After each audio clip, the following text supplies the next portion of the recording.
자, 반갑습니다. 드디어 이제 우리가 이 영상을 찍고 볼 시기가 됐죠. 여러분들 기대보다는 조금 늦었을 수 있지만 그래도 시험이 그래도 며칠 남았으니까 잘 보고 마무리하시기 바랍니다. 그리고 늘 드리는 말씀이지만 이 영상으로 공부를 하라는 게 아니고 공부는 이미 되어 있으셔야 하고 이 영상으로 한 번 더 확인하시기를 바라는 마음으로 이 영상을 만든다는 거 다시 한번 말씀드립니다. 우리 이야기 시작점은 세도정치였었죠. 세도정치라고 하면 특정 가문, 즉 왕의 외척 가문이 정권을 독점하는 그런 형태를 이야기했었죠. 그래서 그걸 시작으로 모든 조선의 정치가 무너져가는 그런 모습들을 볼 수 있었죠. 그래서 정치가 굉장히 혼란스러웠고요. 따라서 높은 세금을 걷는 그런 모습들, 모든 것들이 이제 특정 가문의 독점에 의해서 운영이 되기 때문에 내가 무슨 한 자리를 차지하려고 해도 그 사람들한테 뇌물을 매겨야 되고 또 뇌물을 낸 만큼 내가 걷어들이려면 또 높은 세금을 걷어들여야만 하는 그런 구조였었죠. 더구나 또 이 시기에는 이런 이양선들이 출몰 하면서 사람들이 많은 혼란, 불안 이런 걸 느껴야만 했었고요. 그래서 이런 혼란, 불안한 마음 이런 것들을 미신, 종교에 의존을 했었죠. 대표적으로 미신으로는 뭐 밀불, 정감록 이런 것들이 있었고 또 서양에서 천주교가 들어오기도 했고요. 이 서양에서 들어온 천주교에 대응해서 우리끼리 최재우라는 몰락 양반이 동학을 만들기도 했었죠. 그리고 사실 이런 미신과 종교에 의존하는 건 한계가 있다 보니까 본격적인 직접 저항으로 홍경래의 난 또 전국적으로 벌어졌었던 임술롱민 동기 이런 것들이 있었죠. 특히나 동학을 만들었던 최재우나 홍경래의 난을 이끌었던 홍경래 모두 이제 양반으로서의 지식이 있으면서도 또 몰락해서 일반 힘들게 살아가는 농민들의 마음도 이해할 수 있어야 됐기 때문에 보통 최재우나 홍경래 이런 사람들 모두 몰락 양반이라는 점을 꼭 기억을 해 주셔야 되겠죠. 이 임술롱민 봉기의 혼란을 수습해 보려고 나선 인물이 흥선대원군이죠. 당시에 고종이 굉장히 어린 나이에 즉위를 하면서 그 아버지로서 대신 정치를 했던 인물이 흥선대원군이고요. 국내 정치, 그다음에 대외 정치 이렇게 나눠서 보셔야 되는데 기본적으로 흥선대원군의 정치적 목적은 임술롱민 봉기의 문제를 해결하려는 거잖아요. 그러면 그 문제의 원인을 봐야겠죠. 그 문제의 원인이 세도 정치였었죠. 우리가 기억하기로 세도 정치는 비변사를 중심으로 이루어지니까 이 세도 정치를 약화시키기 위해서 비변사를 약화하는 모습을 보이고 대신에 원래 그 역할을 했었던 의정부를 강화하는 모습을 보이죠. 그리고 임술롱민 봉기가 벌어졌었던 그 상황에서 백성들이 가장 크게 요구하는 가장 직접적인 원인이자 백성들이 크게 요구하는 건 세금이 너무 많다라는 거죠. 세금을 줄여달라는 거죠. 그래서 세금을 줄여주기 위해서 양반에게까지도 군포를 걷어서 군포의 부담을 줄이는 호포제, 그다음에 환국의 폐단을 개선했었던 사창제 이런 것들이 있었죠. 그래서 호포제와 사창제 모두 세금 부담을 줄여주기 위한 취지가 있다라는 거 꼭 기억을 해주시고요. 그다음에 세금은 아니지만 일반 백성들에게 이제 제사를 지낸다라는 명분으로 굉장히 그 제사를 준비하는 과정에서 일반 이 주변 백성들에게 많은 고통을 끼쳤던 서원을 철폐하는 모습을 보이죠. 그리고 서원을 철폐하는 모습에서 여러분들이 기억하셔야 될 건 그렇다고 해서 흥선대원군이 유교를 공부하는 사람이 아닌 건 아니라는 거예요. 흥선대원군도 유학자입니다. 유학자인데 아무리 유학을 공부한다는 명분이라고 하더라도 그게 일반 백성들을 괴롭히는 문제라면 난 단호하게 대처하겠다라는 게 흥선대원군의 입장인 거죠. 그리고 이제 곧 아들이 성인이 될 거고 아들이 직접 왕의 역할을 해야 될 거기 때문에 그 전에 왕권을 강화시켜 주겠다는 거죠. 그래서 했던 게 경복궁 중건인데 아무래도 너무 많은 비용이 들어가죠. 그래서 이 비용을 감당하기 위해서는 사실은 세금을 더 걷었어야겠지만 그동안에 세금을 줄여주는 정책을 했었기 때문에 여기서 경복궁을 중건하겠다고 세금을 더 걷어버리면 본인의 어떤 정책 노선과 모순되잖아요. 정반대가 된다고요. 그래서 세금을 더 걷지는 않고 새로운 화폐를 만들죠. 그게 바로 당백전이었었죠. 당백전이 발행되면서 물가가 급격하게 올라서 백성들이 힘들어지는 그런 모습을 볼 수 있었고, 그래서 좀 기억해 두셔야 될게 호프제 사창제도 세금을 줄여주기 위해서 즉 백성들을 위한 정책이고 서원을 철폐하는 것도 백성들의 부담을 줄여주는 그런 정책인데 경복궁 준거는 다른 호프제나 사창제 서원 철폐와 다르게 결과적으로 백성들을 힘들게 만든 정책이었다는 거 꼭 기억을 해 주시고요. 그다음에 대외 정책으로는 이제 쇄국, 그래서 다른 나라와의 교류는 일절 금지한다 이런 걸 원칙으로 하고 있었고, 그래서 이제 여러 나라와 충돌을 겪게 되죠. 그래서 처음에는 프랑스 선교사를 채용했다가 프랑스와의 충돌을 겪게 되죠. 그게 바로 병인양요였었죠. 그래서 프랑스군이 강화도를 침략해 들어오고, 그리고 우리가 이걸 막아내기는 하죠. 막아내기는 하는데 거기 뭐 이제 학습지에 보면 장소 이름들이 나올 거예요. 장소 이름들이 나오겠지만 뭐 한성근이 뭐 이렇게 나오겠지만 뭐 이렇게 그런 것들을 기억하실 필요는 없고, 어쨌든 프랑스가 강화도를 침략했었고 이걸 막아냈었다. 근데 이제 프랑스가 퇴각하는 과정에서 강화도에 있었던 외교 장각을 약탈했다. 그 정도를 기억해 두시면 될 것 같아요. 그다음에 독일 상인이었던 오페르트 도굴 사건 기억나시죠? 그 남영군 묘를 도굴했었던. 그다음에 신미양요. 신미양요는 이제 미국의 상선이었던 제너럴 셔머노가 대동강을 따라서 이제 평양으로 거슬러 올라오죠. 그래서 무역을 요구하다가 거절당하니까 이제 거기서 난동을 부렸던, 그래서 당시에 평양 주민들이 배를 불태웠던 그게 원인이 돼서 이제 미군이 공격해 들어오는 사건이죠. 그래서 제너럴 전문호 사건 평양 꼭 기억해 주시고요.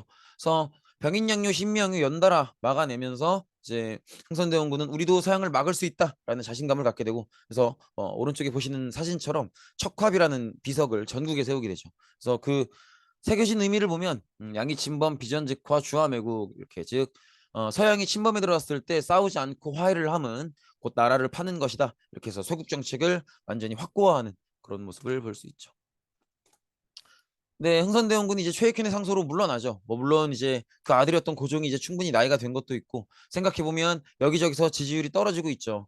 경복궁을 중건하면서 일반 백성들의 인기도 떨어지고 있고요. 그다음에 쇄국 정책을 했기 때문에 근대화를 주장하는 어떤 실학파들의 인기도 떨어지고 있고요. 그다음에 서원을 철폐했기 때문에 유학자들의 인기도 떨어지고 있죠. 그래서 뭐 일반 백성, 또 실학자, 또 유학자 누구에게도 사랑받지 못하는 상황이기 때문에 결국 차라리 물러나는 게 낫겠다라는 생각을 하게 되면서 퇴진하게 되고요. 흥선대원군이 물러나니까 이제 본격적으로 서양과 교류를 해봐야 된다, 배울 건 배워야 된다, 이런 목소리들이 나오기 시작하죠.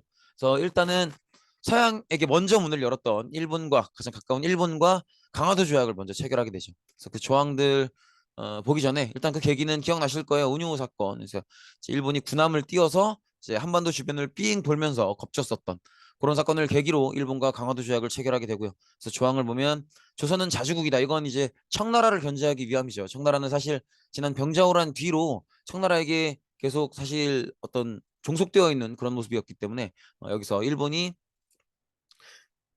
조선은 자주국이다 이 이제 조항을 건 건 더 이상 조선이 청나라 게 아니라는 거죠. 그래서 앞으로는 자기들이 먹겠다는 거죠. 이 의미를 볼 수 있죠. 그 다음에 삼계항 계항, 여기서의 삼계항은 부산, 인천, 원산을 얘기하는데 뭐 외우실 필요는 없고요. 그 다음에 치외법권, 해안측량권 이런 것들 다 기억나셔야 돼요. 특히나 치외법권 기억나시죠? 치외법권은 어, 일본인이 저지른 범죄면 우리나라에서 저지른 범죄라도 일본 재판관에게 재판받는다. 이게 치외법권이죠. 꼭 기억을 해주시고요.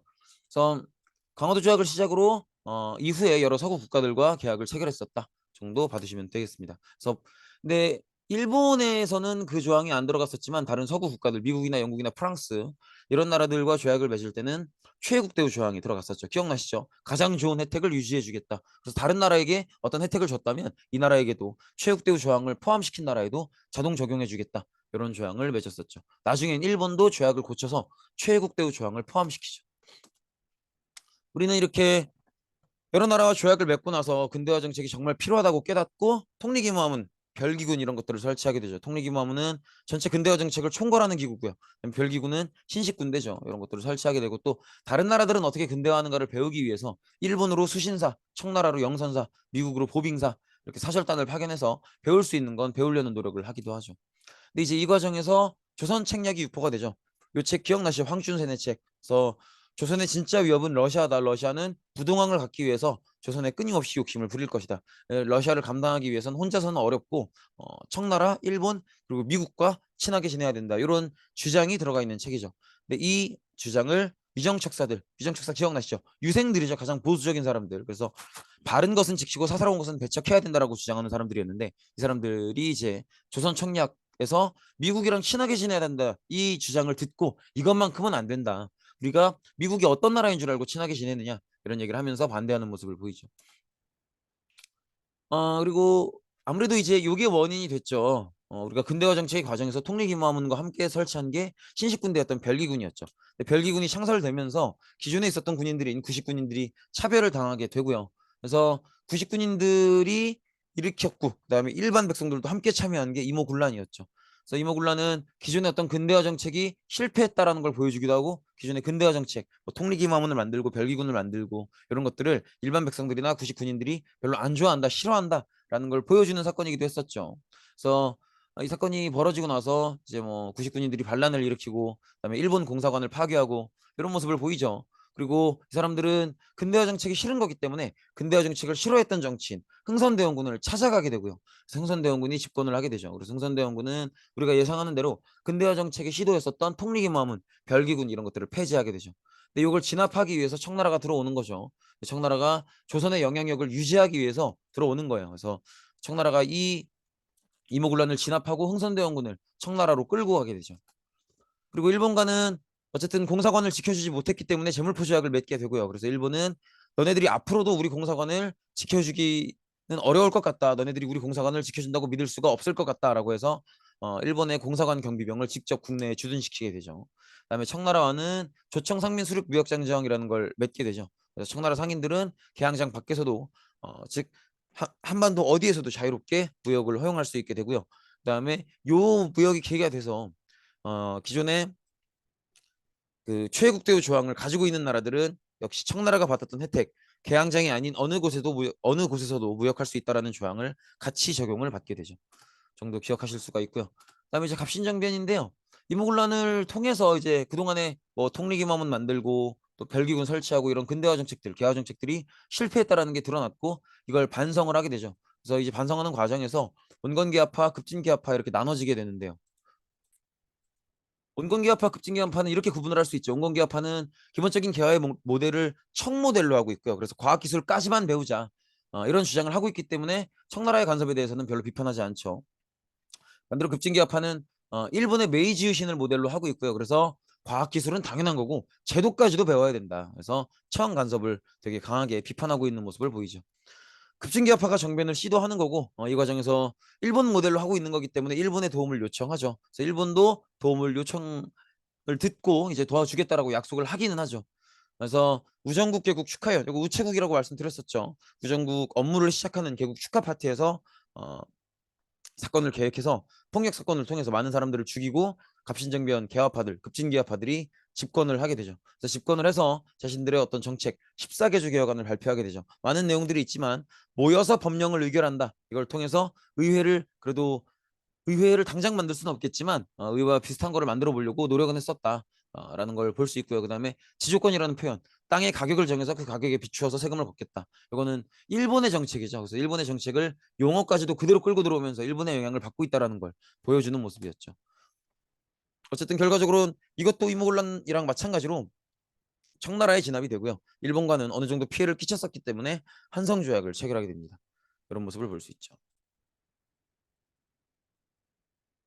갑신정변의 중요한 점은 한계점이죠. 한계점. 그래서 새로운 제도를 배우자라는 거임에도 불구하고 이 제도를 민중들에게 설명하고 설득하고 어 그런 과정들이 없었죠. 지지를 얻어내는 그런 과정이 없어서 민중의 지지를 얻지 못했다라는 게 갑신정변의 한계점이고 갑신정변을 기억할 때는 공부할 때는 많은 내용을 기억하셔야겠지만 역시 한계점이 가장 중요하다라는 걸 꼭 말씀을 드립니다. 그렇고요. 어쨌든 요 시기 갑신정변 이모군란 갑신정변이 있었던 요 시기를 보면 대외 정세를 보면 이렇다는 거죠. 국내에 이제 이모군란 갑신정변을 진압하기 위해서 청나라가 들어와 있고요. 청나라 군대가 들어와 있고 그다음에 또 지물포 조약을 원인으로 해서 일본 군대 즉 공사관 경비병이죠. 이때부터 이제 청나라의 군대와 일본 군대가 둘 다 국내에 주둔해 있는 거죠. 그래서 청나라와 일본의 어떤 긴장이 강화되면서 맞짱 뜰 분위기로 가는데 당장에 맞짱 뜨는 건 부담이 있기 때문에 일단은 텐진 조약을 체결하게 되죠. 그래서 일단 두 나라 다 일단은 병사를 빼고 나중에 만약에 병사를 보낼 일이 있으면 그때 서로 연락을 해주자. 그런 식으로 맺은 조약이 텐진 조약이죠. 그리고 우리나라에 대한 청나라의 간섭이 너무 심해지면서 조선은 이 간섭에서 좀 조금이라도 벗어나기 위해서 러시아에 접근을 하게 되죠. 러시아는 부동항을 원하고 있었기 때문에 당연히 이 접근을 반갑게 받아들여 주죠. 근데 이걸 견제하는 게 바로 영국이었죠. 그래서 영국이 거문도 전라도에 있는 거문도라는 섬을 불법 점령하게 되죠. 그래서 러시아가 부동한이 아니고 항이죠. 이거는 잠깐 고치고 올게요.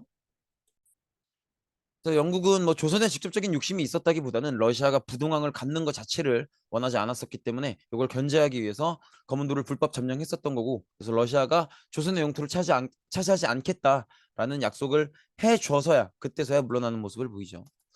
그다음에 이런 식으로 조선이 약해졌다는 게 너무 드러났기 때문에 이제 조선을 어느 나라의 식민지로도 두지 않고 다른 나라가 경쟁하지 않도록 평화지대 중립론으로 두자는 이렇게 발음이 안 되죠. 중립으로 두자는 그런 주장도 있었죠. 이렇게 보시면 되겠고 그다음에 그런 식으로 한 10년이 흐르는 거죠. 그래서 그동안에 다른 여러 나라들과의 조약에서 있었던 최애국 대우 또 일본으로의 쌀 유출 이런 것들이 심해지면서 국민들이 굉장히 고통받죠. 아마 기억나실 거예요. 일본은 의도적으로 우리나라에서 쌀을 많이 빼가려고 하죠. 그 흐름 기억나시죠? 다른 나라랑 경쟁을 해야 되는데 아무래도 일본이 아직은 석유 열강만큼의 경제력은 안 되고 기술 수준은 안 되고 그래서 조금 이제 상품의 퀄리티가 떨어질 수밖에 없으니까 싸게 팔아야 되고 그러려면 물건을 만드는 비용이 적어야 되고 그러려면 노동자들의 월급을 조금 줘야 되고 그러려면 노동자들이 먹고 사는 쌀이 가격이 낮아야겠죠. 그렇기 때문에 이제 쌀을 많이 확보하기 위해서 우리나라에서 쌀을 빼가는 거죠. 그래서 이런 일들 때문에 농민들이 고통을 겪게 됐었고요. 직접적인 계기로는 이제 전라도에 기억나시죠? 전라도 고부라는 지역의 지방관이었던 조병갑이 농민들을 굉장히 괴롭히죠. 그래서 여기에 대한 저항으로 전봉준이 이끄는 이제 동학군들이 저항을 하게 됐는데 이때 저항을 할 때 보국안민이라는 걸 외치게 되죠. 나라를 보호하고 백성을 편안하게 한다. 이걸 외치면서 이 동학이 원래는 종교잖아요. 근데 이 동학을 종교적으로 믿지 않는 사람들도 보국안민을 하자고 하니까 그때부터는 함께하게 되죠. 그러면서 동학을 종교적으로 믿지 않는 사람들도 함께하기 시작했기 때문에 세력이 굉장히 확장되는 모습을 보이죠. 그래서 세력을 점점 키워가면서 전주를 점령하게 되죠. 이거 굉장히 중요합니다. 전주를 점령한다는 거. 왜냐하면 호남의 곡창지대를 장악했다라는 의미이니까. 이렇게 되면 정부 입장에선 호남의 곡창지대를 전주를 중심으로 동학 세력에게 빼앗긴 거기 때문에 국가 유지가 힘들 수도 있다라는 생각을 하게 되죠. 그래서 정부의 움직임이 바빠지죠. 정부는 청에 도움을 요청하고요. 그다음에 동학과 화해를 시도합니다. 그래서 청나라는 군대를 보내고 지난 텐진 조약의 약속에 따라서 일본에도 연락을 하게 됩니다. 그래서 일본도 역시 마찬가지로 파병을 하게 되죠. 그리고 정부는 또 동학과도 화해를 하려고 하고요. 동학도 이렇게 막 다른 나라 군대, 청나라나 일본 군대가 들어올 거라고는 생각을 못 했었기 때문에 급하게 이제 화약을 체결하는 거죠. 그게 바로 전주 화약이죠. 그래서 전주 화약의 내용대로 이제 각 지방에서 동학이 관리하는 자치기구인 집강소를 설치하게 되고요. 그다음에 동학의 요구사항을 담은 패전개혁안을 마련해서 정부에게 제출하게 되죠. 그 내용으로는 신분제를 폐지할 것, 그다음에 과부의 재가를 허용할 것, 토지를 똑같이 나눠줄 것 이런 내용들이 들어가 있죠. 정부는 동학농민운동의 이런 패전개혁안 같은 요구사항들을 듣고 여러 가지 정치적 요소들을 고쳐보기 위해서 개혁을 하기 위해서 교정청을 설치하게 되는데 이때 이제 일본이 경복궁을 점령하게 되죠. 기억나시죠? 그 동학 때문에 정부가 청나라의 도움을 요청했었고 청나라가 텐진 조약에 따라서 일본에도 연락을 하게 되고 그래서 일본이 군대를 보내왔던 거죠. 그 군대가 경복궁을 점령한 겁니다. 그래서 일본이 경복궁을 점령하고 여기에 저항하기 위해서 동학농민운동을 다시 일으키죠. 2차 동학농민운동이 벌어지고 이때는 투쟁의 대상이 다르죠.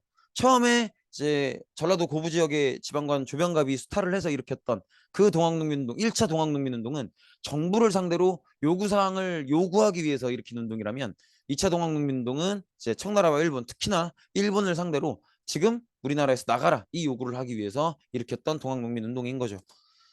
근데 이 동학농민운동은 이제 충남 공주 지역에 있죠. 우금치 전투에서 패배하면서 동학농민운동은 종료하게 되고요. 그리고 일본이 이제 정치권을 장악하고 갑오개혁을 실시하게 되죠. 그리고 요 시기에 또 청나라와 일본이 어쨌든 두 번째로 만난 거죠. 텐진 조약 이후에 다시 만난 거기 때문에 이때는 진짜 싸워야죠. 그래서 전쟁을 벌이게 된다는 거. 그래서 요거 꼭 기억해 두셔야 돼요. 연도를 기억할 필요는 없지만 동학농민운동, 청일전쟁, 갑오개혁 모두 1894년 같은 연도라는 거. 요걸 같은 연도라는 걸 기억을 해두셔야 되는 건 우연의 일치가 아니고 다 연결되어 있는 사건들이기 때문에 꼭 기억을 해달라는 거예요. 그렇게 보시면 되겠고 그다음에 이제 일본을 주도로 갑오개혁이 시작되는데 사실은 일본은 갑오개혁을 시작시켜 놓긴 했지만 청일전쟁이 진행 중이었고 거기에 집중을 해야 되기 때문에 일본이 적극적으로 개입하기는 어려운 상황이었죠. 그래서 일본은 김홍집을 중심으로 이제 내각을 구성해서 군국기무처를 마련하게 되죠. 그래서 군국기무처에서 굉장히 많은 개혁들이 이제 군국기무처를 중심으로 이루어지는데 그 핵심 내용은 여러 가지가 있었지만 나머지 다 볼 거 없고 이것만 보시면 돼요. 신분제가 폐지되고 그다음에 과부의 재가를 허용한다는 거. 왜 이걸 보라는 거예요? 두 가지 의미가 있죠. 신분제가 폐지가 되는 게 우리 역사상 처음이죠. 그게 있고 그다음에 두 번째로는 그렇죠. 동학농민운동의 패전개혁안에 있었던 내용을 반영해 주는 거죠. 농민들의 요구사항을 들어주고 있는 거라는 거 꼭 기억을 해주시고요. 그리고 2차 가보개혁이 실시가 되는데 1차 가보개혁과의 가장 큰 차이는 이제 일본이 청일 전쟁을 마무리 짓고 본격적으로 개입하기 위해서 들어온 개혁이다라는 걸 기억해 주시면 되겠고 그래서 일본은 들어오자마자 1차 가부개혁의 핵심 기구였었던 군국기무처를 없애버리죠. 왜냐면 군국기무처는 너무 이제 한국인들 판이 됐다고 생각한 거죠. 그래서 본인들이 직접 개입하기 위해서 고종을 시켜서 홍범 14조를 발표하게 하고요. 그다음에 핵심 내용을 보면 재판소를 설치하고 그다음에 교육입국조서를 발표하고 이런 내용이 있는데 교육입국조서보다는 재판소 설치가 조금 더 중요하다고 했었죠. 삼권 분립을 그래도 다 완벽하게 할 수는 없어도 시도해보는 내용이라고 좀 기억해 주시면 좋을 것 같은데 사실은 재판소 설치나 교육입국조서 발표보다는 1차 가부개혁에 있는 신분제 폐지, 과부제가 허용을 조금 더 중요하게 기억해 두시는 게 좋을 것 같습니다. 어쨌든 청일전쟁은 일본이 이겼고요. 그래서 맺은 조약이 시모노세키 조약이죠. 시모노세키 조약에 따르면 일본은 대만과 랴오둥반도를 차지할 수 있도록 조약이 체결이 됐는데 이걸 불편해했던 게 바로 러시아였었죠. 그래서 러시아가 프랑스, 독일을 끌어들여서 일본이 랴오둥반도를 차지하지 못하고 대신 돈으로 가져가도록 이런 식으로 간섭을 했던 거죠. 이게 바로 삼국 간섭이죠. 그래서 이 모습을 조선이 보면서 조선 안에 있는 민비가 이제 일본이 러시아의 간섭을 보고 일본이 그냥 랴오동반도를 포기해 버리는 모습을 이제 우리가 보는 거죠. 그래서 이 모습을 보면서 이제 우리는 이게 일본보다는 러시아가 세구나. 일본은 전쟁을 통해서 랴오동반도를 얻은 건데 러시아가 그냥 나가라고 하니까 포기하고 나가잖아요. 만약에 일본이 진짜 셌다면 러시아보다 일본이 셌다면 러시아가 이런 요구를 하지도 못했을 거고 만약에 했더라도 일본이 맞서 싸웠겠죠. 근데 일본이 러시아보다는 상대적으로 약하기 때문에 러시아가 아무리 니네가 청일전쟁에서 이긴 거더라도 랴오둥반도는 놓고 나가라라고 했을 때 그냥 일본이 포기하고 나간 거 아니겠어요? 그래서 일본이 이렇게 러시아의 요구대로 랴오둥반도를 포기하고 나가는 모습을 보고 민비는 일본보다는 러시아가 세구나라고 하면서 러시아와 친해지려는 노력을 하게 되죠. 그래서 일본은 지금까지 조선을 차지하기 위해서 해왔던 노력들이 이렇게 물거품이 되는 것 같아서 러시아랑 친해지려고 노력하는 민비, 명성황후를 죽이게 되죠. 그게 바로 을미사변이죠. 그래서 을미사변이 있고 나서 일본은 실제로 조선에 대한 영향력을 다시 강화하고 조선의 정권을 장악할 수 있게 되고요. 그래서 했던 개혁이 바로 을미개혁이죠. 을미개혁 때 많은 내용들이 있죠. 뭐 종부법도 있고 뭐 연호도 개정하고 뭐 많이 있는데 역시 핵심은 단발령이죠. 그래서 단발령을 이제 실시하게 되죠. 그래서 뭐 머리를 잘라라, 머리카락을 짧게 잘라라 이런 얘기를 하는데 특히나 유학자들이 많이 반대하게 되죠. 그래서 이 단발령에 반발해서 을미의병이 벌어지게 되고요. 뭐 을미사변부터 을미의병까지 이 혼란상을 견디기 힘들어했었던 고종이 결국은 러시아 공사관으로 도망을 가죠. 그게 바로 아관파천이죠. 그래서 아관파천으로 가서 이때부터는 왕이 러시아 공사관에 도망가 있는 거니까 우리나라에 대해서 일본보다는 러시아의 영향력이 다시 세지는 거죠. 그래서 러시아의 영향력이 세진 상황이기 때문에 일본이 주도하고 있었던 을미개혁은 중단하게 되는 거죠. 그런 모습을 볼 수 있고요. 그리고 왕이 러시아 공사관으로 도망가 있는 굉장히 부끄러운 상황이었기 때문에 이걸 좀 해결해 보기 위해서 독립협회가 등장을 하는 거죠. 어, 서재필, 즉 갑신정변의 멤버였었던 서재필이 10년 만에 귀국을 하게 되고요. 그래서 서재필이 근데 사실 서재필의 마음은 이런 거죠. 본인이 10년 전에 어릴 때 20대 초반에 했었던 갑신정변 그 새로운 제도를 받아들이자 이 운동을 다시 하고 싶은 거죠. 다시 하고 싶은데 그때는 실패했었으니까 실패의 원인을 분석해야겠죠. 그때 가장 큰 한계점은 민중의 지지를 받지 못했다는 거죠. 그래서 이번부터는 아예 민중한테 설명부터 하기 시작하죠. 독립신문을 발간하고 만민공동회를 열어서 이제 일반 시민들에게 우리가 하려는 게 뭐다. 우리는 서양의 새로운 제도를 받아들이려고 하는데 이걸 받아들여야 국가 발전에 도움이 된다. 이런 얘기를 설명하려고 하죠. 그리고 어느 정도 지지를 얻었을 때 관민공동회를 열어서 관료들과 직접 만남으로써 이제 실제로 의회를 만들게 되죠. 하지만 결과적으로는 고종은 이걸 원하는 게 아니었기 때문에 특히나 이제 보수파 대신들이 저렇게 의회를 만드는 건 왕을 없애고 공화국이라는 정치 제도를 실현하려고 하는 거다라는 그런 이제 모함을 하면서 뭐 물론 고종이 이걸 믿었던 건 아니었던 것 같긴 하지만 어쨌든 고종은 보부상 단체인 황국협회를 구성해서 이들을 동원해서 독립협회를 해산시키는 모습을 보이죠. 고종은 어쨌든 귀국이라는 표현이 좀 그렇네요. 고종은 어쨌든 독립협회를 포함해서 많은 백성들이 거기서 그렇게 쪽팔리게 있지 말고 돌아와라 이런 얘기를 너무 많이 하니까 결국은 돌아오게 되고요. 그래서 돌아오는 길에 결심을 다시 새로 해서 정말 우리가 이번에는 번듯하게 나라를 발전시켜보자 이런 시도를 하게 되죠. 그래서 나라 이름도 격을 높여서 조선에서 황제가 다스리는 대한제국으로 바꾸게 되고요. 그래서 연호도 광무라는 연호를 새롭게 만들게 되죠. 그래서 광무개혁을 실시하는데 기본적인 정신은 구본신참 즉 옛 제도를 근본으로 새로운 것을 참조한다 이런 의미를 갖고 있죠. 그래서 사실 이 말 자체가 독립협회와는 가는 길이 다르다라는 걸 보여주고 있죠. 독립협회는 옛날에 갑신정변의 정신을 이어서 새로운 제도를 받아들이려고 하는 거고 지금 고종이 이끌고 있는 광무개혁은 옛 제도를 거의 그대로 가져가려고 하는 거고 이런 모습을 볼 수 있죠. 그래서 황제의 권력을 굉장히 강조한 대한국 국제라는 헌법 역할을 하는 법을 반포를 하게 되고요. 그다음에 양전지계 사업을 하게 되죠. 양전지계 사업 기억나시죠? 양전지계 사업은 각 토지를 좋아해서가 아니고 각 토지를 조사해서 그 토지의 주인들을 찾고 그 주인들에게 그 토지의 소유권을 인정하는 문서를 나눠주는 게 이제 양전지계 사업이죠. 그래서 이렇게 각 토지의 주인들, 지주들에게 땅의 소유를 인정해 줌으로써 그걸 바탕으로 세금을 확보하려고 하는 그런 모습을 볼 수 있죠. 어쨌든 사실 이렇게 그때도 말씀을 드렸지만 이렇게 고종 황제가 돌아와서 막 국가의 국격도 높여보고 나라 이름도 바꿔보고 개혁도 해보고 단발령도 철회해보고 이렇게 할 수 있었던 건 사실은 러일이 경쟁 상황이었고 힘의 공백 상태이기 때문이다 이런 얘기를 수업 시간에 했었죠. 그래서 러일이 경쟁 상황인 건데 우리가 기억한 것처럼 일본이 청일전쟁 이기고 가부기역하고 막 그럴 때는 일본이 조선에 대해서 영향력이 센 상황이었었죠. 근데 이제 러시아가 일본이 랴오둥반도를 차지하려고 하는 걸 못하게 막으면서 삼국 간섭을 했었던 그때는 다시 러시아가 세지는 상황이었죠. 그래서 일본은 다시 영향력을 키우기 위해서 이제 을미사변 즉 명성황후를 죽이고 이때 정권을 장악해서 단발령이 있었던 을미기역을 실시하죠. 근데 이제 고종이 러시아 공사관으로 도망가면서 아간파천이 있으면서 다시 러시아가 세지게 되죠. 그래서 화면에 지금 빨간색으로 된 데는 일본이 영향력이 센 거고 노란색으로 된 데는 러시아가 영향력이 센 거죠. 그렇게 2대2의 상황이었기 때문에 결국에는 러시아와 일본이 이 경쟁을 해오고 있는 상황이고 이 경쟁의 끝은 전쟁일 수밖에 없는 거죠.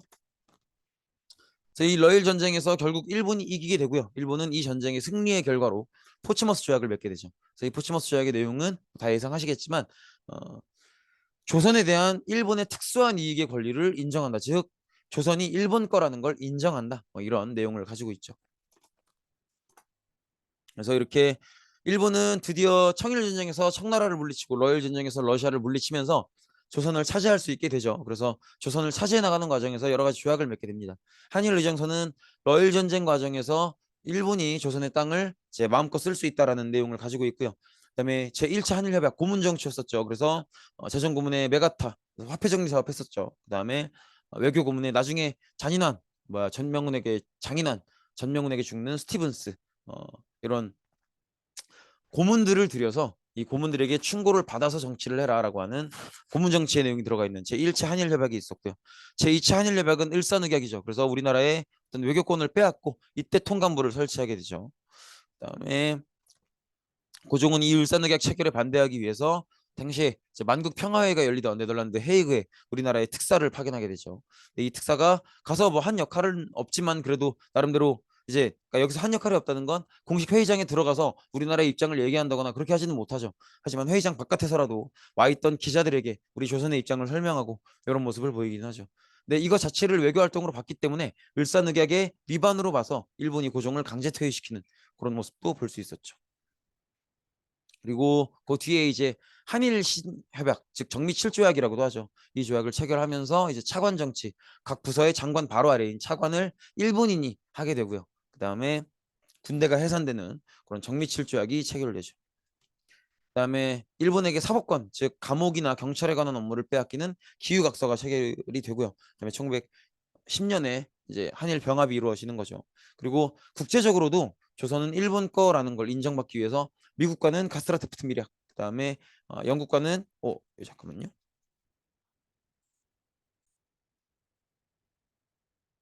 영국과는 영일동맹, 미국과는 가스라테프트 밀약, 그다음에 러시아와는 러일 전쟁 승리의 결과로 포츠머스 조약을 맺는 그런 모습을 보이죠.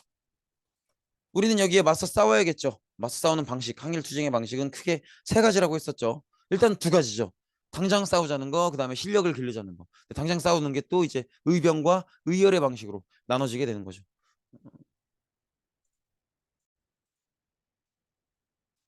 의병은 크게 3단계였었죠. 을미의병, 을사의병, 정미의병 그렇게.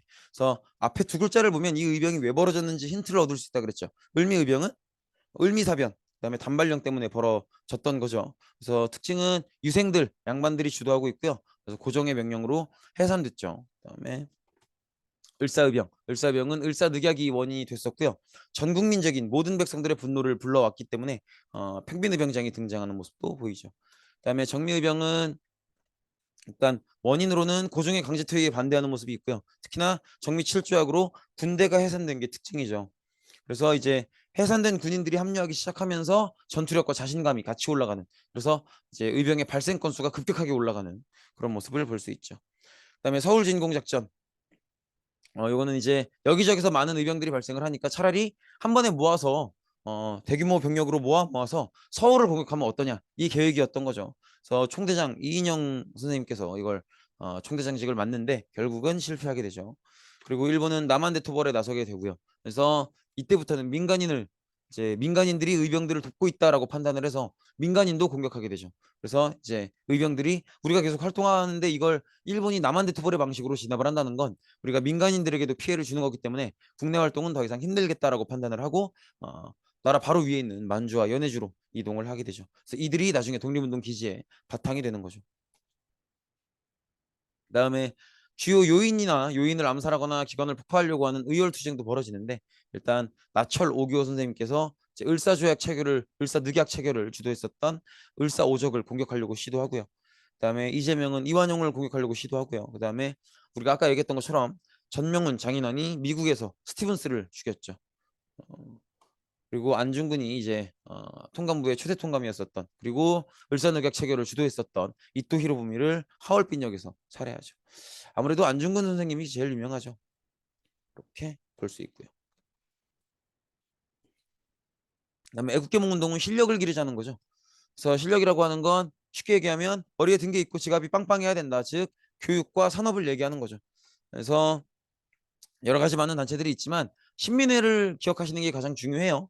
그래서 안창호, 양기탁 선생님께서 만드셨고, 그래서 애국개몽과 무장투쟁을 동시에 시도하는 게 신민회의 가장 유일한 특징이죠. 그래서 신민회를 기억해달라고 하는 거죠. 그래서 뭐 기억나실 거예요. 뭐 이제 교육을 육성하기 위해서 대성학교, 오산학교를 세우고, 이제 산업을 육성하기 위해서 나름대로 직접 회사를 만들어서 어, 뭐 태극서관, 자기회사 이런 것들을 만들죠.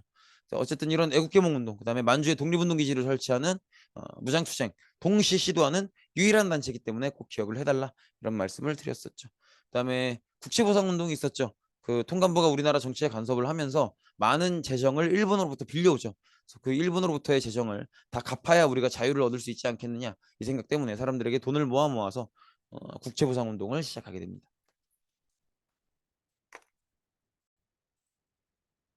자, 이제 드디어 식민지 시기입니다. 식민지 시기는 1기, 2기, 3기 이렇게 나뉜다 그랬죠. 그래서 일본의 통치 방식도 그렇게 1기, 2기, 3기로 나눠서 생각을 하셔야 되고, 우리의 저항 방식도 1기, 2기, 3기 나눠서 생각을 해야 된다는 거 꼭 기억을 해 주시고요. 1기 무단 통치 때는 아무래도 좀 빡센 상황이죠. 그래서 총독부가 설치가 되고요. 그다음에 헌병경찰제, 그죠? 군인의 경찰인 헌병, 즉 군인들이 경찰, 일반인을 상대로 하는 경찰 업무까지 군인이 보는 그런 시대였었고, 그다음에 사람을 때리는 태형령, 그다음에 재판 과정 없이 그 자리에서 이제 벌을 줄 수 있는 직결처분권, 이런 권한들이 있었죠. 꼭 기억을 해주시고요. 그다음에 언론, 집회, 출판, 결사의 자유를 금지시켜서 표현의 자유를 억압하는 그런 모습을 보였고요. 그다음에 초등교육, 실업교육 유지의 중심의 교육이었고, 사고력을 기르는 고등교육은 하지 않았었다. 그래서 여기서 말하는 고등교육은 대학교를 설치하지 않았다는 거예요. 그렇게 보시면 되겠고, 그다음에 토지조사 사업을 진행하죠. 그래서 이제 많은 농민들이, 이게 이제 원래는 각 토지별 소유권을 명확히 하겠다, 이런 명분을 갖고 시작하지만, 사실은 토지의 주인이 증명되지 않는, 예를 들어서 뭐 가문 공동 소유 토지라든지 이런 땅들이나 아니면 미처 신고가 이루어지지 못했던 땅들, 이런 땅들은 모조리 총독부가 다 빼앗아 가서 이제 일본에서 건너온 가난한 일본 농민들에게 땅을 넘겨주는 그런 모습을 보이죠. 그래서 한국인들이 많이 토지를 잃고 소장농화되는 그런 모습을 볼 수 있죠. 그리고 한국인들의 기업 활동을 억압하기 위해서 회사령을 허가제로 돌리는데, 이 얘기는 회사령을 허가제로 돌린다는 건 회사를 못 만들게 하겠다는 게 아니에요. 그러니까 한국인이 만든 기업도 있어요. 있는데 굉장히 까다롭다는 거죠. 허락을 받아야 되니까 웬만하면 허락을 안 내주는 거죠. 그래서 이렇게 보시면 되겠고, 그다음에 인삼이나 담배를 국가에서만 독점으로 판매하는 전매제가 실시가 됐었다라는 걸 볼 수 있죠. 그다음에 이제 이기 문화통치인데요. 역시 계기는 우리가 전국적으로 독립운동을 일으켰었던 3.1 운동이 계기가 됐고요.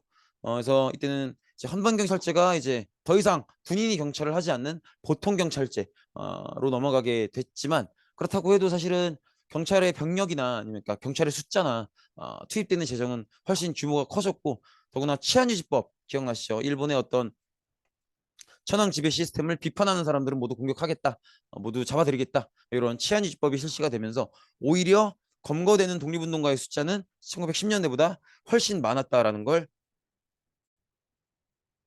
말씀을 드렸었죠. 그렇게 보시면 되겠고. 그래서 어쨌든 뭐 많은 내용들이 있죠. 뭐 총독을 문관으로 임명할 수 있도록 했지만 실제로 온 사람은 없고, 뭐 언론 출판 집회 결사의 자유를 어느 정도 허용해 줬지만 막상 그래서 신문사를 만들면 맨날 뭐 기사 삭제하고 정관 조치하고 또 단체들도 활동 금지시키고 이런 모습들을 보였기 때문에 전반적으로 부드러워진 것 같지만 사실 아무런 변화가 거의 없었다라는 걸 볼 수 있고요.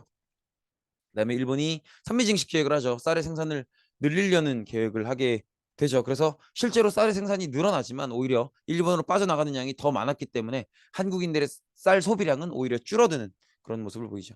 그다음에 회사령을 신고제로 돌려서 허락을 받지 않아도 기업 활동을 할 수 있도록 하죠. 그래서 일본인들의 진출 기업을 돕기 위해서, 그다음에 일본의 기업 진출을 돕기 위해서 회사령을 이제 신고만 하면 되는, 허락은 받지 않아도 되는 신고제로 돌리게 되죠. 그리고 이때부터 한국과 일본 간의 관세를 폐지하죠. 그래서 본인들이 식민지로서의 한국을 상품 시장으로 이용하기 위한 그런 모습을 보이죠. 그다음에 3기는 1930, 40년대 전쟁의 국면에 들어서는 거죠. 1929년 경제대공황이 이제 일본한테 어려움을 주고 일본이 이걸 극복해내기 힘들어하면서 일본은 결국 대외 침략이라는 선택을 하게 되죠. 그래서 기억나실 거예요. 3단계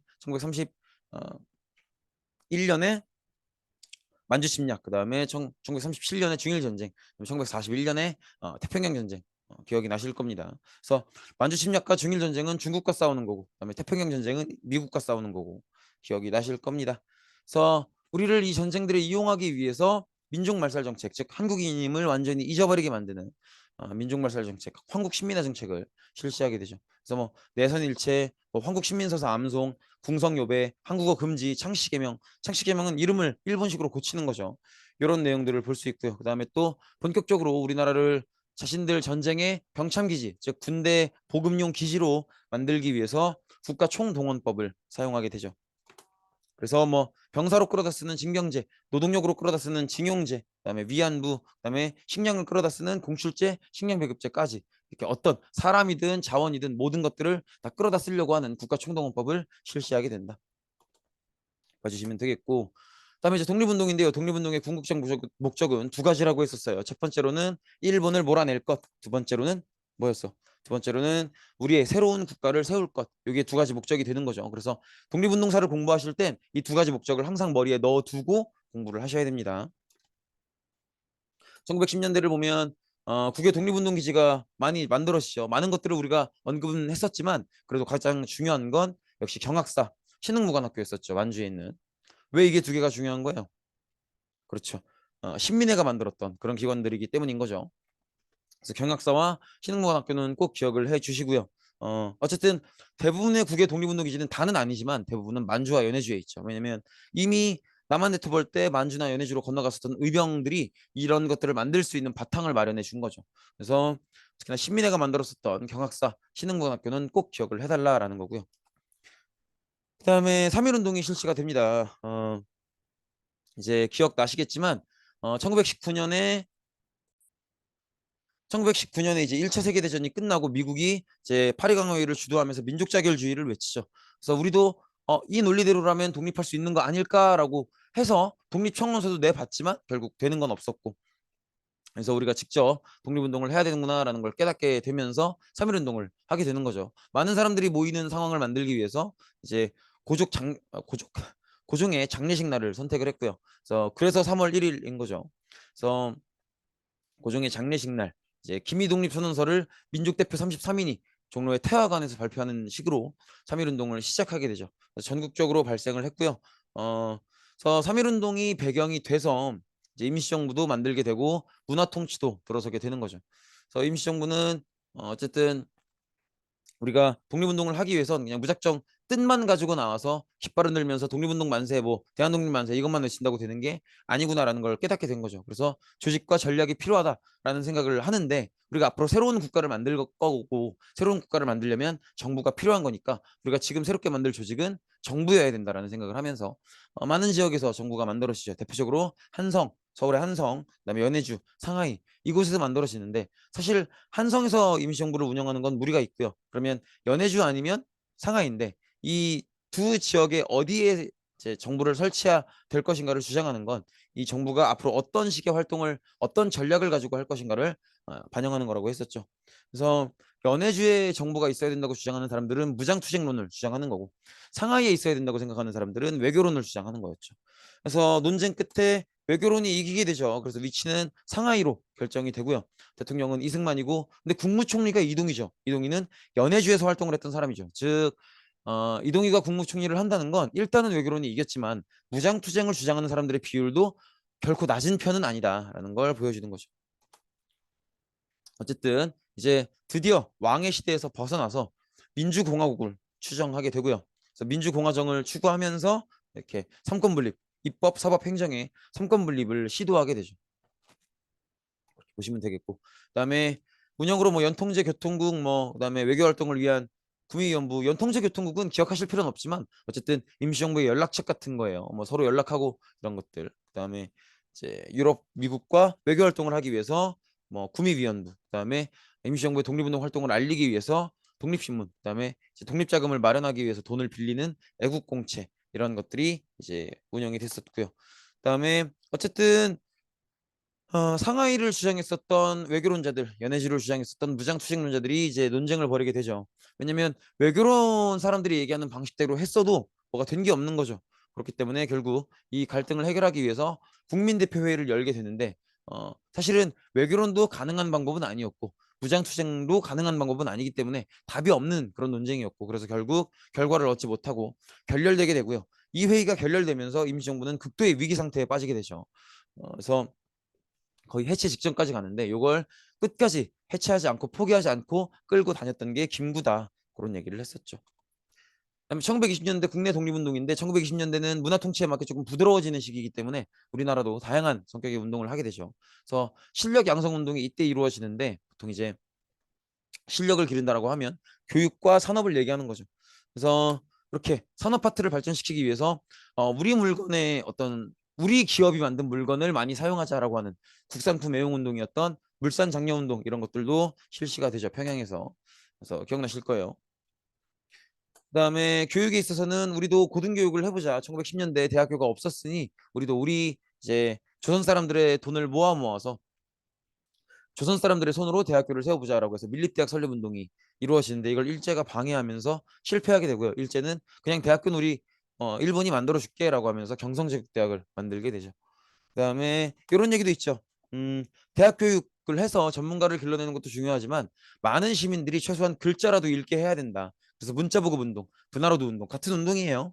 이 운동들을 동아일보, 조선일보 이런 신문사들이 주도하게 되는데 요거 꼭 기억해 달라 그랬어요. 동아일보, 조선일보 이런 신문사들 이름이 보인다는 건 1920년대라는 거예요. 왜냐면 1920년대가 돼야 이런 언론 활동이 가능해지죠. 1910년대에는 아예 금지시켰었고 1930, 40년대에도 금지시켰었기 때문에 이제 동아일보, 조선일보 이런 신문사들이 보이면 1920년대다 이렇게 보시면 되겠죠. 그다음에 이 시기에 이제 고 몇 년 전에 1917년에 러시아에서 사회주의 혁명이 성공을 하면서 우리나라에도 사회주의가 들어오기 시작하죠. 그래서 이 사회주의를 받아들인 지식인들이 이제 설득을 해서 아무래도 사회주의는 가난한 사람들이 좋아하니까 노동자 농민들에게 퍼져 나가겠죠. 그래서 노동자들이 그리고 농민들이 각자 자기의 권리를 주장하는 농민들은 대부분 소작농이니까 소작쟁이, 그다음에 노동자들은 이제 노동쟁이 그런 것들을 펼치게 되는 거죠. 이렇게 사회주의가 퍼지면서 독립운동은 정말 그냥 우리 민족의 독립만을 원하는 민족주의, 그 다음에 우리 민족이 사회주의 국가가 되기를 바라는 사회주의 이렇게 둘로 나뉘게 되는데 둘 다 일단의 목적은 일본으로부터 벗어나는 독립이었기 때문에 일단은 함께 활동할 수 있다고 생각을 하죠. 그래서 함께 활동하는 걸 시도해보기 위해서 우리가 다 같이 함께 독립운동을 했었다라고 하면 가장 강하게 떠오르는 기억이 3.1운동이잖아요. 그때의 모습을 재현해보기 위해서 이제 순종, 조선의 마지막 왕이죠. 순종의 장례식 날을 이용하게 되죠. 순종의 장례식 날을 이용해서 이제 60만세 운동을 펼치게 되고요. 60만세 운동을 통해서 우리 민족주의계와 사회주의계가 함께 움직일 수도 있겠구나라는 걸 깨닫게 되고 그래서 이제 신간회를 만드는데 이 신간회는 민족주의자, 사회주의자 다 같이 모여서 함께 독립운동을 하자는 건데 누구는 빼고 자치론자들은 안 된다. 자치론자들은 빼고 나머지 모든 독립운동단체가 한 몸이 되겠다라고 하는 게 신간회였었고 이 신간회의 주된 활동으로는 이제 광주에서 학생 항일운동 그거 기억나시죠? 일본인 남학생이 여학생 희롱하고 보고 그래서 한국인 남학생이 일본인 학생들 막 때려주고 그 사건을 계기로 광주 학생 항일운동이 벌어지는데 신간회가 이 광주 학생 항일운동을 많이 지원해 주죠. 그런 모습을 볼 수 있고요. 그다음에 1920년대에는 이것만 기억하시면 되죠. 봉천간자. 그래서 홍범도 장군의 봉오동 전투, 김좌진 장군의 청산리 전투. 그다음에 일본은 이렇게 연달아 패배하면서 만주에 있는 의병이 아닌 일반 한인들이 이 의병들을 돕고 있다라고 판단을 해서 이제 일반인들을 죽이게 되죠. 그게 바로 관도 참변이고요. 그래서 이제 독립군들은 더 이상 만주에서 활동하는 건 일반인들에게 피해를 끼치는 일이다라고 생각을 해서 이제 러시아에 있는 자유시로 넘어갔다가 거기서도 무장을 내려놓으라는 요구를 이제 거부하면서 참변을 당하게 되죠. 이렇게 보시면 되겠고 그래서 결국은 러시아의 러시아가 자유시가 더 이상은 활동할 수 있는 지역이 아니다라고 생각을 하게 되죠. 그래서 만주로 돌아오게 되고요. 의열투쟁 계열을 보면 1930, 40년대로 넘어오게 되죠. 그래서 뭐 물론 그 전부터도 있었어요. 그래서 김원봉 선생님께서 만든 의열단이 있고요. 이 의열단이라는 단체는 1919년에 만들어져서 신채호 선생님께서 만드신 조선증명선언이라는 책을 이제 활동 지침으로 삼아서 활동을 하죠. 그리고 이제 한인애국단이 조금 더 중요하죠. 한인애국단은 김구가 만든 만큼 임시정부를 되살려보기 위해서 만든 거고 1931년이잖아요. 1931년이면 이제 전쟁이 본격적으로 시작되는 시기이기 때문에 이제 김구도 거기에 맞춰서 활동을 하려고 하는 거죠. 그래서 이렇게 윤봉길, 이봉창 두 선생님이 활동을 하셨는데 이제 이봉창 선생님은 도쿄에서 천황을 죽이려는 시도를 했었고요. 이제 윤봉길이 조금 더 중요하죠. 윤봉길 선생님은 이제 어, 중국 상하이 홍코우 공원에서 일본 군들이 상하이 점령식이라는 행사를 열고 있으니까 거기다가 폭탄을 던지죠. 그래서 많은 일본인 장군들이 죽게 만드는데 이 활동이 계기가 돼서 이제 중국과의 어떤 연대가 가능해지죠. 그래서 중국이 이 윤봉길 의사의 의거를 보고 한국 독립군들과도 함께 움직일 수 있겠구나라는 생각을 하게 되죠. 그런 모습도 볼 수가 있고요. 그다음에 중국, 미국이랑 연합해서 이제 1930, 40년대에는 전쟁의 분위기로 들어가니까 거기에 맞게 대응을 하게 되고요. 그래서 우리가 특히 봐야 될 건 대한민국 임시정부의 모습이죠. 대한민국 임시정부는 이제 1930, 40년대에 맞게 한국광복군을 구성을 하는데 이게 이제 물론 20년대도 독립군 무대가 없는 건 아니지만 이걸 구성한 게 임시정부라는 걸 집중을 하셔야 돼요. 임시정부는 원래 외교론을 선택했었던 그런 이제 단체였잖아요.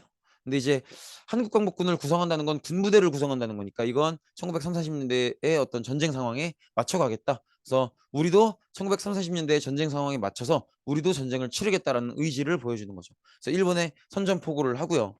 그리고 이제 일본과 싸우고 있는 2차 세계대전의 연합국들과 함께 싸우게 되는 거죠. 그리고 이때는 정말 일본이 위기 상황이고 일본이 정말 망하고 물러날 수도 있다고 봤기 때문에 그러면 이제 독립운동의 두 번째 목적 새로운 국가를 세울 준비를 해야겠죠.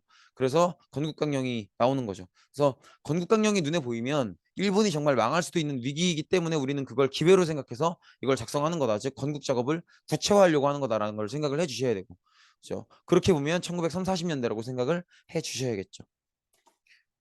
그래서 2차 세계대전에 연합국에 합류해서 일본을 상대로 싸웠고요. 최종적으로는 국내 진공 계획을 세웠었지만 일본이 조금 더 빠르게 항복을 하는 바람에 이루어지지는 못했었다라는 거죠.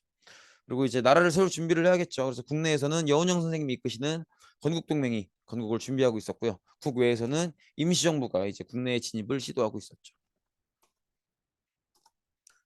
어쨌든 2차 세계대전에서 일본이 패배하면서 일본이 무조건 항복을 하면서 우리도 광복을 맞이하게 되는데 중요한 건 아직은 독립운동의 최종적 목적, 두 번째 목적, 새로운 국가를 건설하자. 이게 아직 안 되고 있는 상황이죠.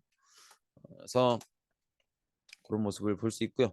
그래서 지금 정부가 없는 상태란 말이에요. 그래서 일단은 북한은 소련이, 그다음에 남한은 미군정이 관리하는 모습을 보이는데 남한은 미국 군대가 들어와서 군대가 정부 역할을 하는 그런 모습을 보이고 그래서 남한의 정부는 일단은 지금 그러면 미군정인 거예요. 미군이 들어와서 정부 역할을 하고 있으니까.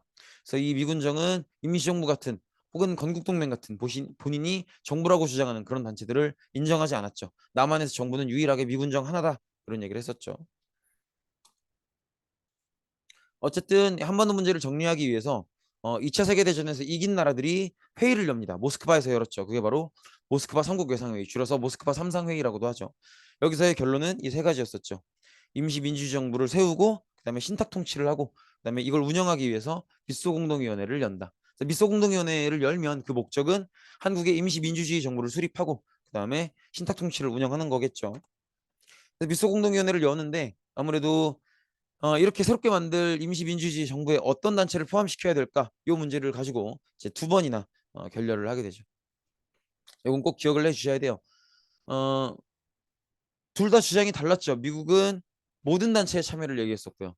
소련은 이 임시정부를 만드는 것 자체가 모스크바 삼상회의의 결정에 따라서 만드는 거니까 모스크바 삼상회의 결정에 찬성하는 사람들만 모아서 임시정부를 만들어야 된다. 근데 우리가 기억하다시피 신탁 통치에 대한 입장이 좌익과 우익이 달랐단 말이에요. 그래서 좌익은 신탁 통치를 받아들이는 입장이고 우익은 신탁 통치를 절대 못 받아들인다는 입장이기 때문에 이제 소련의 주장대로면 신탁 통치를 받아들이고 있는 좌익들만이 이제 모스크바 삼상회의 결정에 따른 임시 민주주의 정부를 만들 수 있겠죠. 그래서 오로지 좌익으로만 된 이제 정부를 만들어서 남한에 두고 싶었던 소련이었던 거고 미국은 이걸 받아들일 수가 없기 때문에 근데 자기들이 데리고 있어야 되는 우익은 이제 신탁 통치에 반대하는 입장이었기 때문에 어쨌든 미국은 소련이 새롭게 만들어질 민주주의 정부에 다 좌익들만 들어오는 걸 막기 위해서 모든 단체의 참여를 주장하게 되죠.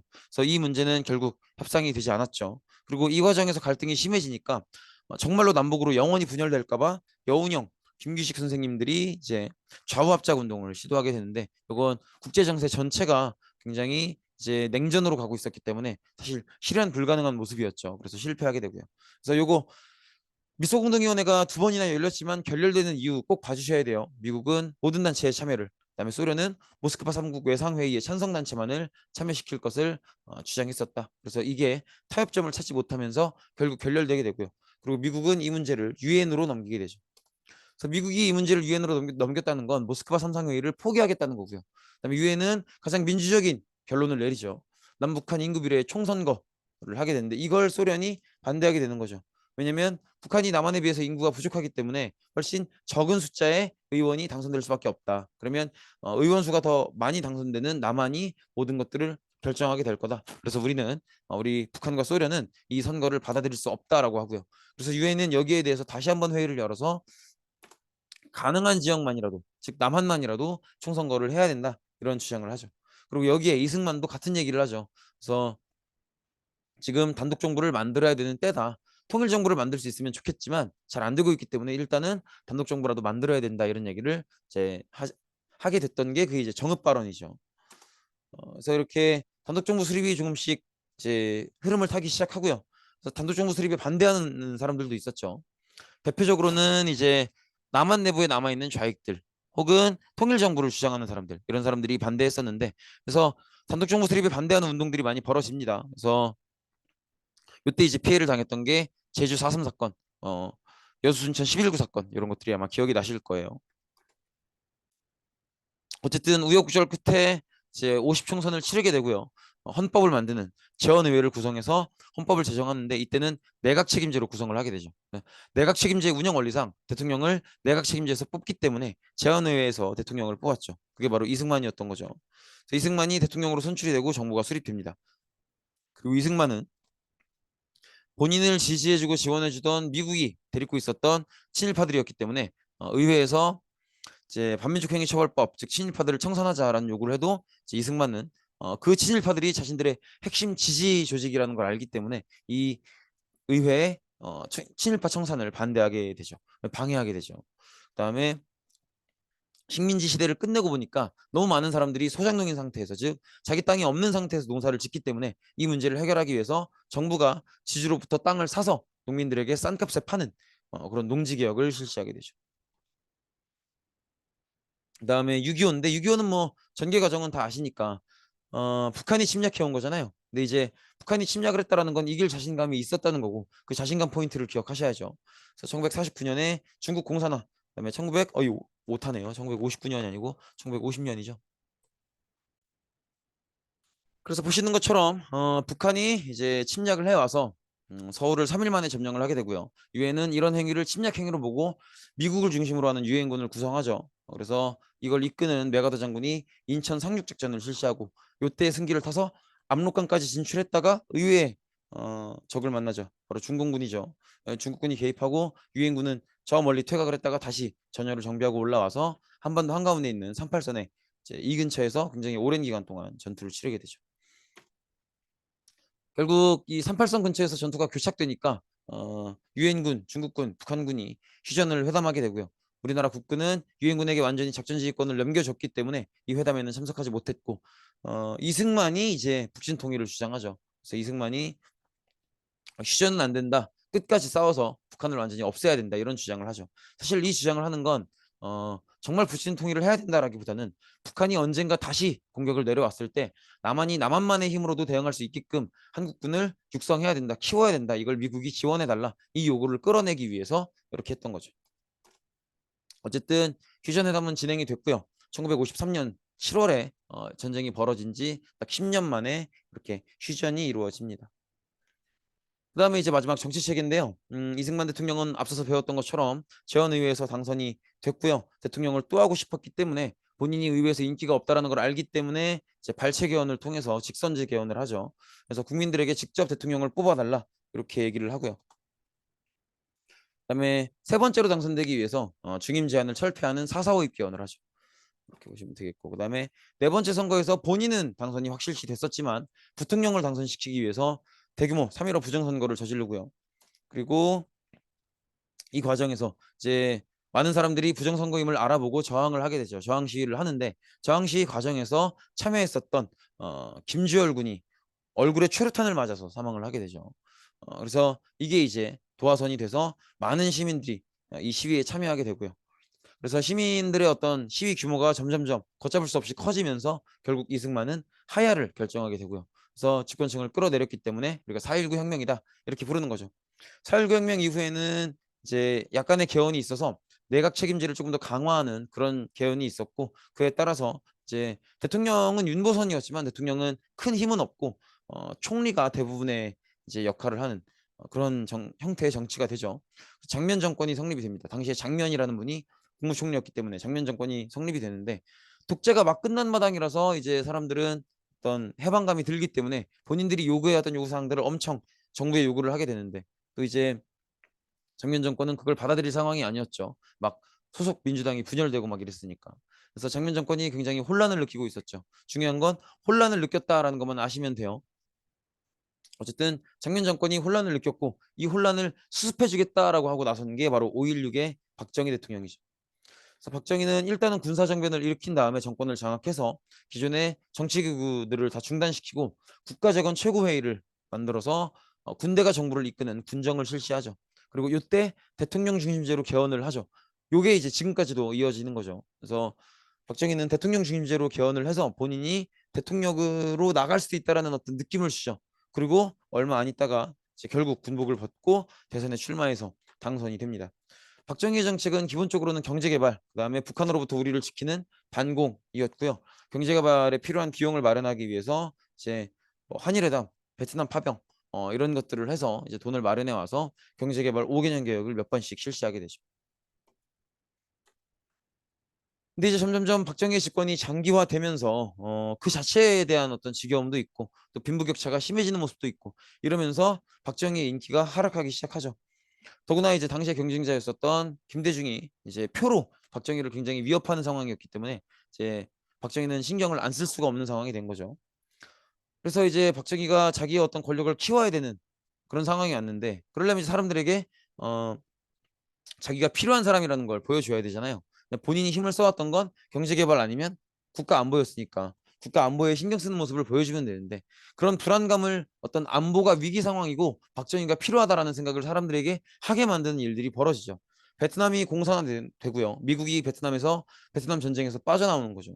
그리고 이때 당시에 미국 대통령이었었던 닉슨은 주한미군을 일부 철수하는 결정을 내리죠. 그래서 더 이상 미국은 자본주의 국가가 사회주의 국가랑 싸우더라도 바로바로 군사를 보내주고 지원해주고 이러지는 않겠다라는 주장을 하면서 우리나라에 있는 주한미군도 일부 철수하게 되고 이런 것들이 국민들의 불안을 일으키는 거죠.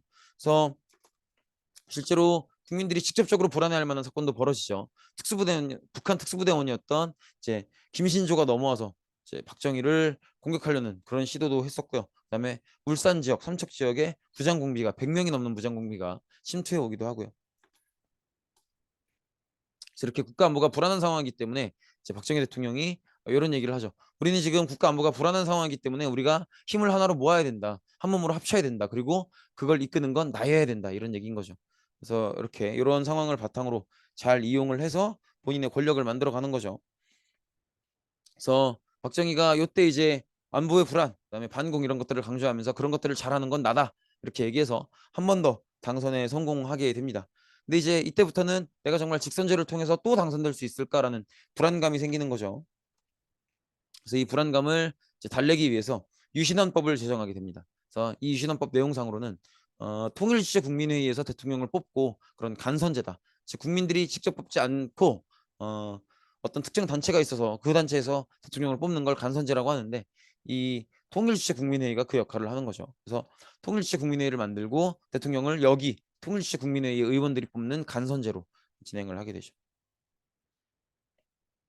유신헌법이 너무 독재적이었기 때문에 일반 학생들, 시민들이 이제 저항을 했고요. 정부는 이에 대해서 폭력 진압하기 위해서 긴급 조치를 시행하게 되죠. 긴급 조치의 내용은 간단하죠. 유신헌법이나 정권을 비판하면 잡아 가둔다, 뭐 죽일 수도 있다 이런 얘기인 거죠. 그럼에도 불구하고 저항이 지속되고요. 그래서 이제 결국 가장 크게 벌어졌던 곳은 부마항쟁, 즉 부산과 마산 지역이었어요.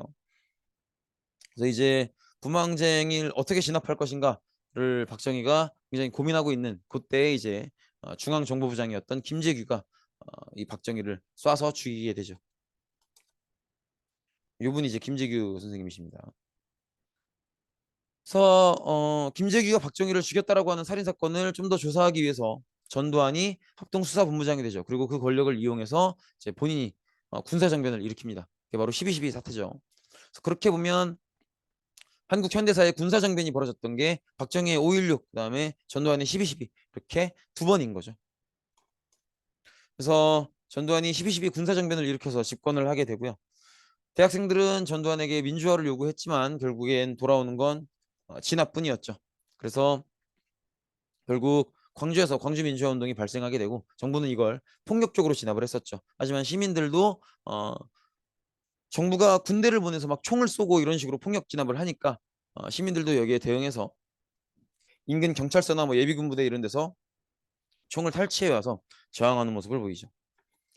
그래서 이 저항은 결국 이 전두환이 보낸 군대들에게 이 전두환의 시민군들이 다 졌기 때문에 민주화를 이루지는 못했지만 그래도 그 뒤에 이어서 이 장면들을 취재한 기자나 아니면 살아남은 학생들이 다 얘기를 해줬기 때문에 이제 사람들에게 점점점 알려지게 됐고 그래서 이 광주민주화운동의 저항 정신이 이어지게 되는 거죠. 어쨌든 전두환은 광주민주화운동을 진압한 뒤에 유신헌법 통일주체국민회의에서 당선이 되고 이 상태에서 헌법을 고칩니다. 그래서 나는 다른 이승만이나 박정희랑은 다르게 대통령은 딱 한 번만 할 건데 그래도 조금은 길게 하겠다라고 해서 7년 단임 간선제 이렇게 개헌이 되고 그래서 통일주체국민회의를 없애고 대통령 선거인단이라는 걸 따로 뽑아서 여기서 대통령을 뽑도록 했던 거죠. 이렇게 보시면 되겠고.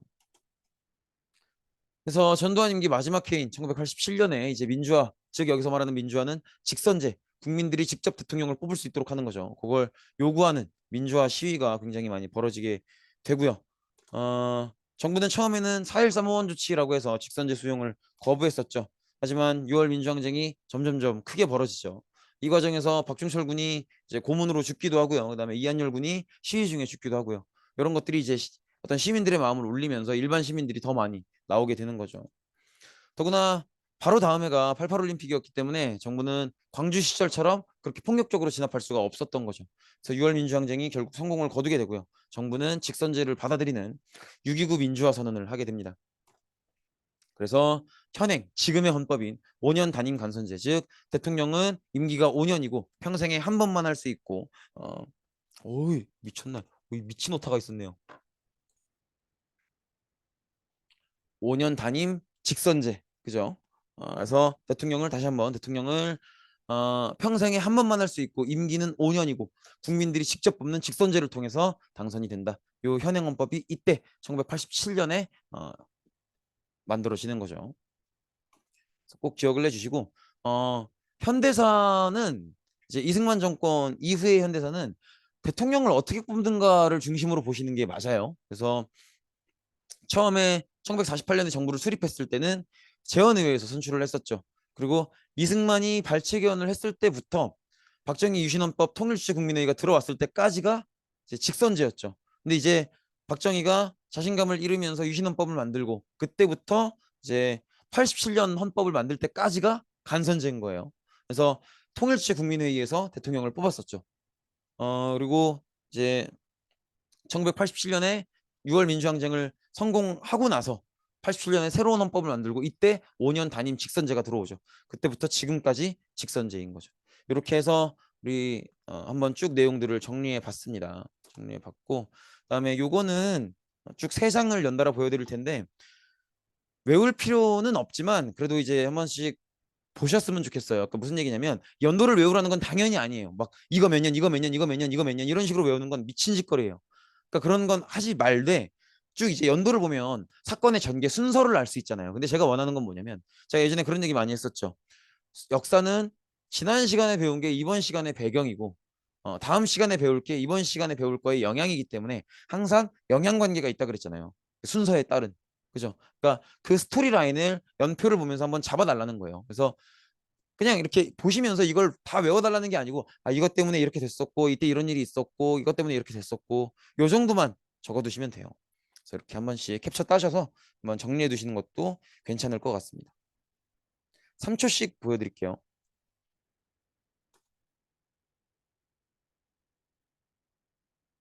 여기도 오타가 있네요. 오타가 왜 이렇게 많아? 자,